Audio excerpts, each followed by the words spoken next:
Hello అండి, welcome back to my world Hinduja diaries. కార్తీక మాసం అంటేనే శివకేశవుల మాసం. కార్తీక మాసంలో చాలా మంది పంచారామ క్షేత్రాల ట్రిప్ కూడా వేసుకుంటారు. ఆ పంచారామ క్షేత్రాల్లో ఒకటైన సోమేశ్వర ఆలయం మా భీమవరంలో ఉందన్నమాట. అక్కడ ఈ నెల రోజులైతే అంగరంగ వైభవంగా అంటేలాగా సంబరాలు జరుగుతూనే ఉంటాయి. అందులో ఒక భాగంగా రోజు ఎవరో ఒక భక్తులు నిత్యాన్నదానము, పొద్దున్న అల్పాహారము ప్రసాదంగా పెడుతూ ఉంటారు వచ్చిన భక్తులకి. ఇవన్నీ చేయటం కూడా ఒక మామూలు విషయం అయితే కాదండి. ఎందుకంటే కొన్ని వేలలో వస్తూ ఉంటారు భక్తులు. ఈ రోజు అయితే మా తెలిసిన వాళ్ళు ఒకళ్ళైతే ఇక్కడ అల్పాహారం మార్నింగ్ టిఫిన్ సెక్షన్ అయితే పెడుతున్నారు అనమాట. వేడి వేడి గోధుమ రవ్వ ఉప్మా, దాంట్లోకి టమోటా చట్నీ అండ్ కొబ్బరి చట్నీ అనమాట.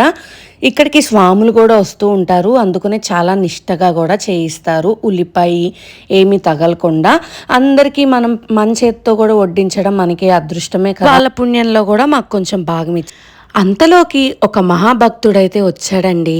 ఆయనకి నా చేత్తో వడ్డీయటం మహద్భాగ్యం అనుకుంటూ నేనైతే చక్కగా వేడివేడి ఉప్మా అయితే వడ్డించాను అనమాట. అదండి ఇవాల్టి వీడియో కనుక నచ్చితే లైక్ చేయడం మాత్రం మర్చిపోకండి.